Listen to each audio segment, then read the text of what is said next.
This is the best farming area in Expedition 33. Also, shout out to Yanko for sending this to me. This is where we're going to go on the map. It's a place called the Frozen Hearts, and you can get to this almost immediately after getting Monoko. So instead of continuing forward, we're just going to turn around and we're just going to go out the back exit. Okay. Now, this guy right here that's standing guard, if you talk to him and say no, he gives you an item, which I already got. But we're going to hop on our trusty C. We're going to go over to the left. Okay. You can fight the enemies right here if you want to, or ignore them. Now, this right here, the carousel, you can stop here for a little detour, get a couple items. It takes like 2 seconds. All right, it's a nice little side quest. But we're going to keep going north. And again, like I said, we're going to a place called the Frozen Hearts, which is right here.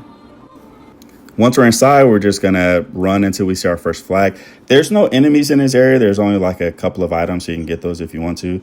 Now, once we stop the flag, you can rest. But after the train track, okay, is the enemy that you want to face.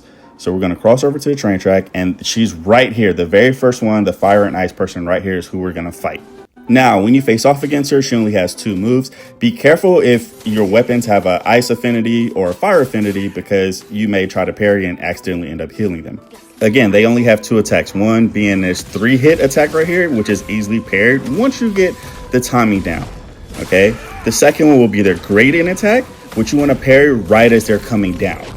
Literally, that's it. There is like a third one, but it's not really attack. It's just when there's one left, they create a clone. And you don't want to defeat that clone first. You want to defeat the original and then the clone. After you manage to defeat all 3 of them, you end up with 173,000 EXP. Okay. And then you can go back to the flag, rest, and then fight them again. If you want to fight other enemies in that area, I suggest against it, depending on what level you are.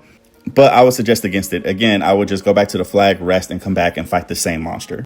You go up a level every time you beat them. I think I went from like level 30 up to like the 40s because I was at this spot for a while. But yeah, there you go. Happy farming.